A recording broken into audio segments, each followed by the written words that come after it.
ಯಾಗೊತ್ತೇನು? ನನ್ ಗಂಡನ್ ಕೊಲ್ಸಿ ನನ್ ಹಣ್ಮುಂಡೆ ಮಾಡ್ದೆ. ನನ್ ಕಣ್ಣೆದುರಿಗೆ ನೀ ಕಲಿಗೆ ಇರ್ತಿ. ನನ್ ಶಾಪ ಕಲೆ ಆಯ್ತು.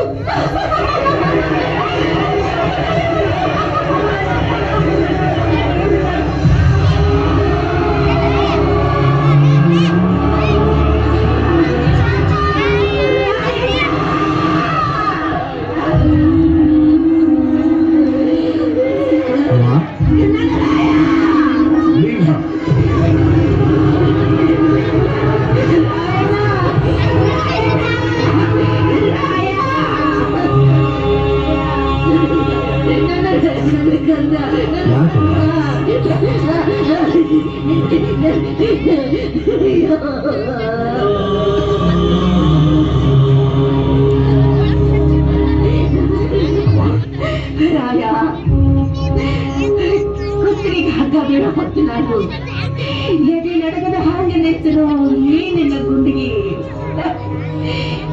ಎಂಥ ಗುಂಡಿಗೆನೋ ಯಪ್ಪ, ನಿನ್ನಂತೋನ ಹ್ಯಾಂಗ ಗಲ್ಲಿಗೆ ಹಾಕುತ್ತಾರೋ, ಹ್ಯಾಂಗ ಗಲ್ಲಿಗೆ ಹಾಕುತ್ತಾರೋ ಯಪ್ಪ. ಕಿತ್ತೂರು ತಾಯಿ ಕತ್ತಿಚ್ಚಿದಂತ ನೀಚ ಮಂದಿಗ ನನ್ ಕೊಲ್ಲದೇನು ದೊಡ್ಡದಲ್ಲವ. ಅಯ್ಯೋ ಇಲ್ಲ ಯಪ್ಪ, ಇಲ್ಲ. ಹೆತ್ತೋರ್ ಮುಂದ ಮಕ್ಕಳು ಸಾಯಬಾರ್ದು ಯಪ್ಪ. ನಿನ್ನ ಕಣ್ಣು ಮುಂದೆ ನಾ ಕಣ್ಣು ಮುಚ್ಚಿ ನಿನ್ನ ಕೈಯಾಗ ಹಿಡಿ ಮಣ್ಣು ಹಾಕಿಸ್ಕೋಬೇಕಂತಿದ್ದಲ್ಲ ಯಪ್ಪ. ಅದು ನಿನ್ನ ತಾಯಿನ ಹಿಂದಕ್ಕೆ ಬಿಟ್ಟು ನೀ ಮುಂದೆ ಹೊಂಟು ಬಿಟ್ಟೆಲ್ಲೋ ರಾಯ. ಇದು ಯಾವ ನ್ಯಾಯೋ? ಇದು ಯಾವ ನ್ಯಾಯೋ? ಇದು ಯಾವ ನ್ಯಾಯ? ಬೇಡವ, ನೀ ಅಳ್ಬೇಡವ. ನೀ ನನ್ನ ದೇಶದ ಸಲುವಾಗಿ ಎತ್ತಿ ನಾನೇನ್ ತುಡುಗ್ ಮಾಡಿ ಗಲ್ ಶಿಕ್ಷೆಗ ಗುರಿಯಾದೀನಿ. ನಾಡು ಉಳ್ಸಕ್ ಹೋರಾಡಿ ವೀರ ಸ್ವರ್ಗ ಪಡೆಯೋಕೊಂಟೀನಿ. ನಾ ಒಬ್ಬ ಸತ್ರ ಏನಾಯ್ತು? ನಿನಗಿನ್ನೊಬ್ಬ ಮಗ ಅದ, ಮೊಮ್ಮಗ ಅದನವ. ರಾಯ, ನನ್ನ ರಾಯ, ನನ್ನ ರಾಯ ಇಲ್ಲದ ಯಾಕೆ? ಎಲ್ಲರನ್ನು ನೇಣು ಕುಣಿಕೆಯ ಬಲಿಗೆ ಕಳೆದುಕೊಂಡು ಹೋಗೆ. ಬೇಡವ, ಅಳ್ಬೇಡವ.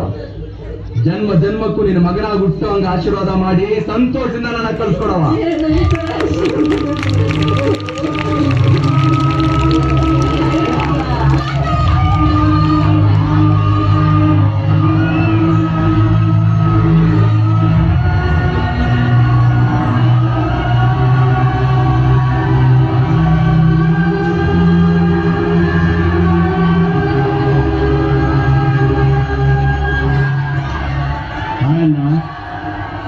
ನಿನ್ನ ದೇಶಭಕ್ತಿಗೆ ನಾನು ತಲೆಬಾಗುತ್ತೇನೆ. ನಿನ್ನ ಕೊನೆಯ ಆಸೆ ಏನು? ಸಾಹೇಬ್ರ, ನನ್ನ ದೇಶ ಬಾಂಧವರ್ಗ ನಾ ಕೊನೆ ಸಂದೇಶ ಹೇಳ್ಬೇಕು. ಓಕೆ. ಅಣ್ತಂದಿರ, ಅಕ್ಕಂದಿರ, ತಂದೆ ತಾಯಂದಿರ, ನಿಮ್ಮ ಅಭಿಮಾನಕ್ಕ ನಾ ಕೈ ಜೋಡಿಸ್ತೀನಿ. ನಾಡ ಯೋಧರು, ದೇಶ ಬಾಂಧವರು ಕೂಡಿ ಕಿತ್ತೂರು ಸಂಸ್ಥಾನನ ಪರತಂತ್ರದಿಂದ ಪಾರು ಮಾಡಕ ಹೋರಾಡುದು. ಆದ್ರ ತಾಯಿ ತಾನೆತ್ತ ಮಕ್ಕಳಿಗೆ ವಿಷ ಉಳಿಸುವಂಗ ನಮ್ಮ ಮಂದಿ ನಮ್ಗ ಮೋಸ ಮಾಡಿದ್ರು.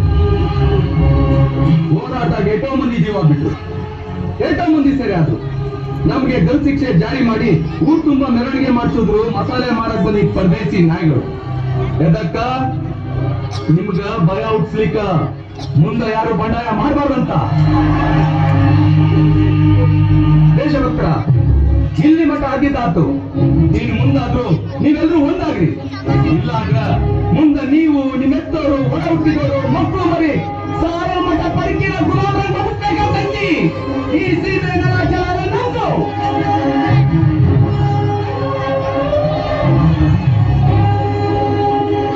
ಇನ್ನೊಬ್ರು ದಾಸನಾಗ ಬದುಕೋ ಅಗತ್ಯ ನಮ್ಗಿಲ್ಲ. ಅದಕ್ಕ ಇವತ್ತೇ ಕಂಕಣ ಕಟ್ರಿ, ಒಗ್ಗಟ್ಟಿನಾಗ ಬಲ ಐತೆ ಅಂತ ತೋರಿಸ್ಕೊಡ್ರಿ. ಅನ್ಯಾಯ ವಿರುದ್ಧ ಹೋರಾಡಕ್ಕೆ ಅಂಜಬೇಡ್ರಿ. ಒಂದಾಗಿ ಬಂದಿರೋ ಬೀದಿನಾಗಳನ್ನ ಪಡ್ದೋಡಿಸ್ರಿ. ಕಿತ್ತೂರನ್ನ ಸ್ವತಂತ್ರ ಮಾಡಿ. ನೀನು ಚಕ್ಕ ಮೇಲೆ ಕಿತ್ತೂರು ಸ್ವಾತಂತ್ರ್ಯವಾಗಲು ಸಾಧ್ಯವೇ ಇಲ್ಲ. ಮುಚ್ಚೋ ಬಾಯಿ. ಇವತ್ತಿ ಒಬ್ಬ ರಾಯ ಸತ್ಯ ಮುಗಿತು ಅಂತ ತಿಳಿಬೇಡು. ಅರಿವು ಕೇಳಿ, ಮುಂದೆ ಈ ದೇಶದಾಗ ಮನಿಗೂ ದೇಶಾಭಿಮಾನಿ ಮಕ್ಕಳು ಇರ್ತಾರ. ನಿಮ್ಮನ್ನ ಬೆನ್ನಟ್ಟಿ ಹುಚ್ಚು ನಾಯಿ ಬಡ್ದಂಗ ಪಡಿತಾರ. ಆಗ ನಟ್ಟ ನಡು ರಾತ್ರಿ ಆಗ ನಮ್ಮ ದೇಶ ಬಿಟ್ಟು ಕಳ್ಳರಂಗ ಓಡೋಗ ಪ್ರಸಂಗ ಬಂದೇ ಬರ್ತೈತಿ. ಭಾರತ ಭೂಮಿ ಸ್ವತಂತ್ರ ಆಗ್ತೈತಿ. ಕರ್ನಾಟಕ ರಾಜ್ಯದ ತೀರ ಆಗ್ತೈತಿ. ಅಲ್ಲಿ ಮಠ ನನ್ನ ಆತ್ಮ ಮನಿಲೂ ಕ್ರಾಂತಿ ಚೌಕಿ ಎತ್ತೈತಿ. ಚೌಕಿ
ಗಲ್ಲಿಗೇರಿದ ಸಂಗೊಳ್ಳಿ ರಾಯಣ್ಣನ ಕಳೇಬರವನ್ನು ಅಲ್ಲಿದ್ದ ಅವನ ಅಭಿಮಾನಿಗಳು ದೇವಲೋಕದ ಪಾರಿಜಾತ ಪುಷ್ಪಮಾಲೆಯಂತೆ ಎತ್ತುಕೊಂಡೊಯ್ದು ಸಮಾಧಿ ಮಾಡಿದರು.